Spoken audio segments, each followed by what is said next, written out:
You can't be too scared of Freddy, Doc. I mean, you've got him on your lock screen. You're clearly a big fan. In fact, maybe you can even get his autograph now that he's standing right behind you. The Freddy swipe. Hey guys, my name's Dan. Today's reaction comes from Dead Meat. This is Dylan's New Nightmare 2023 kill count. First, I would like to get out of the way that I'm not really the biggest Nightmare on Elm Street fan, not the biggest Freddy Krueger fan, but I certainly can appreciate the effect that he and his entire franchise had on the entire horror community. And with that being said, when I found out that this actually already happened, that this movie was made, especially considering the fact that the character was in the franchise, it's like, oh, that's super cool. And then seeing the length of it, it's like, oh, it's a short horror movie. I used to react to those a lot on this channel, and that's super cool to sort of get into, and maybe we can see like a little bit of the lore of A Nightmare on Elm Street and the significance Dylan has within the franchise. I thought that was such a cool idea, everything about it. So I'm very excited to learn more and more about it, and even more excited to tell you how I feel about it at the end of this video. But before we get into all of that, please check all those links I have for you down in the description below. More specifically, Dead Meat's link, if you haven't already. It's a great way to support the entire Dead Meat team, and a great easy way to support me is by going right below this video, clicking all those buttons down there, because I'll let you see future reactions that I do, but all helps my channel to grow. And without any further ado, let's go. Welcome to the Kill Count, where we tally up the victims in all our favorite horror movies. I'm James A. Janice, and today we're looking at Dylan's New Nightmare, a Nightmare on Elm Street fan film, which was published on YouTube a couple of months ago. Dylan's New Nightmare is a short film written and directed by Cecil Laird. Laird hails from the Horror Show channel on YouTube, which he's been uploading to for nearly a decade now.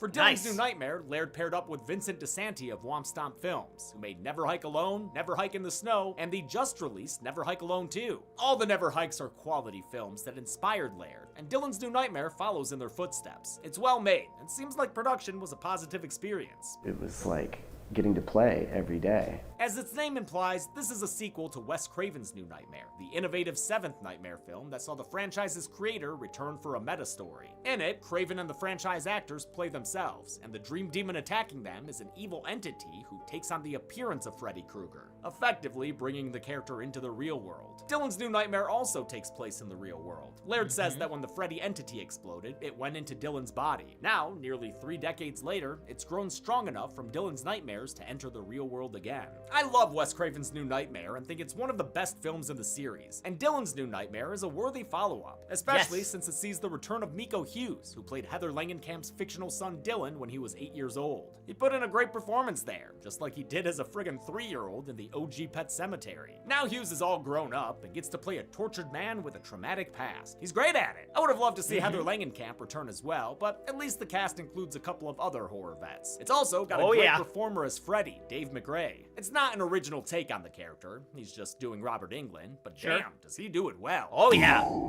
Dylan's New Nightmare is a tad bit talky and definitely leaves you wanting more, but for 25 minutes, it's a way to sit back and enjoy a well-prepared little taste of our favorite dream demon. Good thing, us fans have been hungry for too long.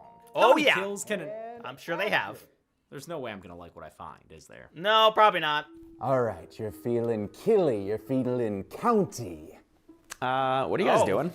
Oh, James, we're actually just working on our fan film, Alive Meat, The Rise of the Kill Count. Oh. We've got some celebrity cameos like Robert Englund. Okay. So that's a picture. Yes. Correction, a signed picture from today's sponsor, Mintage. Oh, I know Mintage. I even met one of their co-founders, Adam, at Silver Scream Con. He was a real nice guy. He even said that he'd send me some stuff from their extensive catalog of memorabilia, hand-signed by horror icons like Robert Englund. Like that, and yeah?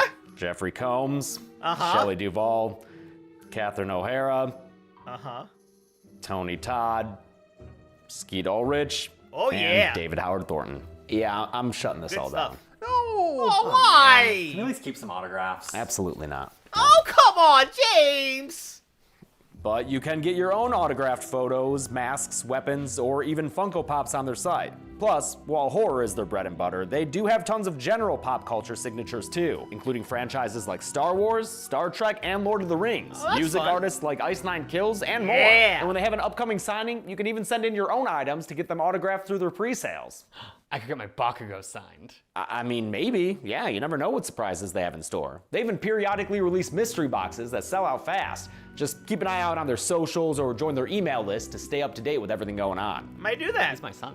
You can stock up on your own signed memorabilia, all certified by leading authenticators Beckett or JSA, for $5 off by going to mintageauthentics.com or clicking the link in the description and using promo code DEADMEAT. I might just do that. So Ben's playing me, huh? Yeah, people have mistaken him for you before, so I figured, why the hell not? That's true. Yep. I don't see it. How many kills can an evil entity secure in the runtime of a sitcom episode? Let's find out and get to them. The movie begins in Los Angeles, where a jovial entity waits to make his move. We're at an audition with a bunch of Eric Rowans and one Dylan Porter. Yeah, lots of sitting all Eric by his Rowans. lonesome. He's reading for Hatchet 5, Crowley's Revenge, the fictional 5th installment of the beloved Hatchet series by Adam Green. I love the dialogue here ribbing at the filmmaker. Who even writes this shit now? Certainly not Adams. He's just cashing checks at this point. The casting director remembers Dylan's dad, Chase, famous makeup effects artist. Well, formerly famous makeup effects artist, until the entity killed him, of course. I don't remember any of that, unfortunately. Yeah, I'm sorry. The casting director's played by Ron Sloan, who was in my favorite Friday, Part 5, as the obnoxious dirt bike riding junior. He's looking great here. Dylan does the audition, allowing Miko Hughes to act like an actor. This was his first time acting in decades. Filmmaker Cecil Laird sought him out and spent $7,000 of his own to make a teaser trailer that showcased his filmmaking and Hughes' acting. It went over so well, they raised $40,000 for Dylan's New Nightmare on Indiegogo. Too bad this casting director finds Dylan's acting choices funny.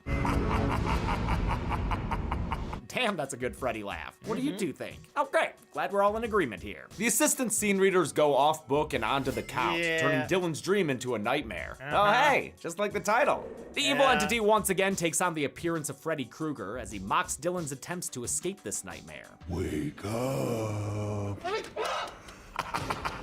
Freddy's actor Dave McRae is a voice actor and YouTuber who's been doing Freddy stuff on his channel for a while now. That's cool. Laird originally cast a guy who played Freddy in sketches on the Horror Show channel, but when it came to a full-fledged production, the guy opted out so a real performer could take his place. McRae stepped in, and the first pictures of him as Freddy helped them raise an additional $13,000 for the project. Dylan tries to escape, but Freddy intersects him by walking down the wall. Then he asks Dylan to play his favorite game. Skin the cat. Great reference to the scene in New Nightmare where Freddy killed that poor babysitter, Julie. Ever play Skin the Cat? Dylan wakes up in an awesome shot, and then Miko Hughes shows us how much he cares about his physical health. Great job there, dude. Yeah, he also he's takes jacked. care of his mental health, since he's currently seeing a therapist named Dr. Silby. She's played by Cynthia Cania, who was in Friday 6 Jason Lives as the picnicking gal who got double impaled on a motorcycle. Dr. Silby asks after Dylan's mom, but he says he hasn't bothered to call her lately. The answer's always the same. She's not well enough to come to the phone. Damn, y'all sticking Heather in a psych ward, giving her the Karen Barkley treatment? Unacceptable. The doctor blames Heather's unraveling and work in horror films as the root cause of Dylan's troubles. Dylan mentions his dream, complete with loud jumpy jump scares, but doesn't divulge the whole evil entity / Freddy Krueger part. Nope. Also doesn't mention when he has a vision of Freddy spooning the doc. He leaves her and drives along the coast to a song called Running From This Dream Warrior, a clever mashup of two famous songs from the franchise. The music is Dawkins' Dream Warrior song, which was used in part 3, while the lyrics are from Tuesday night's Running From This Nightmare, which played over the opening credits of Nightmare 4. I'd love to play you a clip, but you know how music copyright goes. In his copyright is coldly lit pain in the kitchen ass. / LaCroix SpawnCon set, Dylan finally calls his mom at the Burbank Psychiatric Ward. He's put on hold where he hears heavy Freddy breathing and some laughing. Careful picking that thing up, dude. Might end up with a tongue in your ear. When the nurse returns, she says the same old thing. His mom's not in the condition to talk to him right now. Might as well get some rest then. Sleep tight, Dylan. Don't let the Fred bugs bite. Oh, boy. Man, it's about to get bitey, huh? Yup. The entity arises in our world and pulls out his wardrobe from the monster world in Little Monsters. He suits himself up in his finest Darkman attire and laughs at Dylan's inadequate defense system. You can't catch me.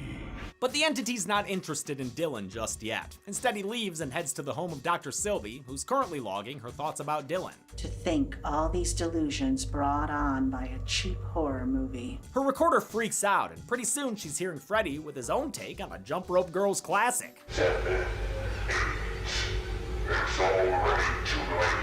Aw, you can't be too scared of Freddy, Doc. I mean, you've got him on your lock screen. You're clearly a big fan. In fact, maybe you can even get his autograph now that he's standing right behind there you. he is! The Oh, Freddy no! swipes, severing her arm. And I love the thin slices that are caused by the space between his finger knives. I also enjoy Freddy's sneering one-liners. What's up, Doc? It's back to the same dark, mocking humor that marked the first couple of films. Laird wanted his Freddy to be mean again. Visually, this Freddy takes mostly from the new Nightmare entity, like with the olive green fedora and the sweater that has green cuffs instead of the traditional red. But this Freddy also has diamond pupils like Demon Freddy from Freddy vs. Jason, and his makeup design is mostly taken from part 2, especially the sunken eyes. The Freddy mask was sculpted by Mike Rotella, or Mikey Rotz, who also sculpted the creature at the end of Smile. Yeah, that thing was practical. The mask was then applied by effects artist Nora Hewitt, who's worked on The Predator, The Nun, and Jurassic World Fallen Kingdom. Since Nice. Dylan's New Nightmare uses a licensed character, it couldn't make any profit, so Laird put every penny into production. It was very smart to spend those funds on an experienced, high-quality crew. For instance, editor Tom Newell also worked on brand new Cherry Flavor and the Chucky TV series. Finally, Freddy's glove here was made by Mark Phillips from Nightmares Unlimited, a place that sells replica gloves and other stuff like Phantasm Sentinels. It mixes Nice. the new Nightmare-style claws with the classic glove using a black backplate and copper wire veins. The entity confirms that it's an entity, not actually Freddy Krueger.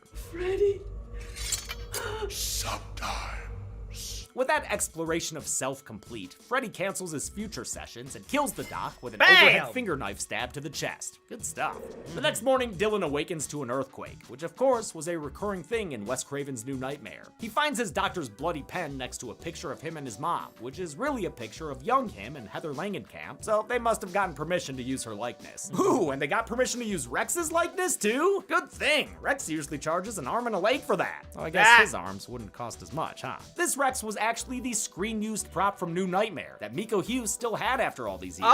For the parts where it had to bleed, cool. they bought cheaper Rex pillows online, which Laird's co-host producer Dave spent all night prepping with blood tubes. The movie ends with Dylan getting a phone call from his mom. Dylan, it's Mom. It brings a tear to his eye, even though that's not really Heather Langenkamp's voice. It's actress Deandra Lazor, aka @SassySledgehammer, who previously played Nancy Thompson in another fan film called Don't Fall Asleep. She also played herself playing Nancy in New Tale, The Demon of Elm Street. The credits, which run almost 8 minutes thanks to the long list of Indiegogo backers, keeps things interesting with behind-the-scenes pictures that was really and cool. another original song. New Nightmare by The Wicked One is a rap song in the vein of the Fat Boys' Are You Ready for Freddy, which played over the end credits of Nightmare 4. Good company to be in. How many of Dylan's new nightmares came true thanks to Freddy? Let's find out and get to the numbers. But I think I'll take the long way this time. Oh.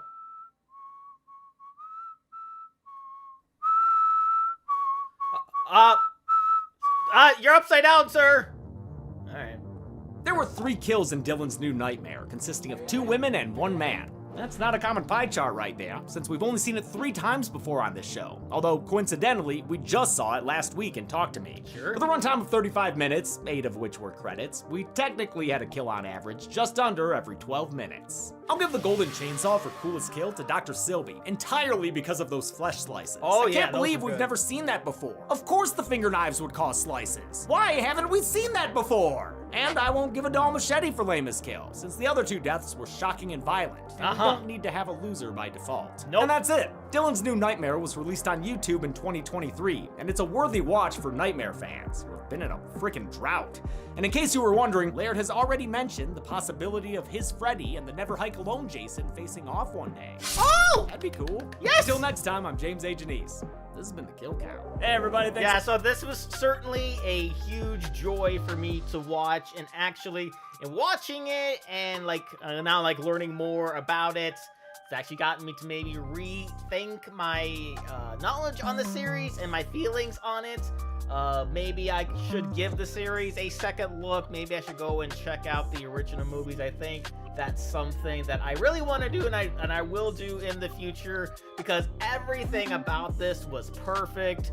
It wasn't too long. The kills were good. You had enough lore behind everything to sort of explain what's happening. Everything sort of, I guess, it made sense within the Nightmare universe, and it was just so much fun. It was such a joy to watch, and maybe, just maybe, we're going to see a Freddy vs. Jason face-off in a fan film now? That would be super dope. I'm really, really excited to see if they decide to do that, or maybe they decide to do other sort of crossovers with that as well in fan films. I cannot wait. So that will do it for me here. Comment down below. Let me know, what did you think about Dylan's New Nightmare? Please leave a like if you enjoyed. Please check all those links I have for you down in the description below. And lastly, and most importantly, I want to give a huge shout out to all of my $5 and up supporters on Patreon: Cruising, Wolver 310, Jordan Bird, Kester Cronish, Amber K, Raymond Bright, Roadrunner 1967, Chris Curtis, Haley Mastronardi, Ann Perry, Larka, Fox Cacophony, Leo Harris, Morgan Page, Ania Silva, and Christian Siebold. And I'll see you guys next time.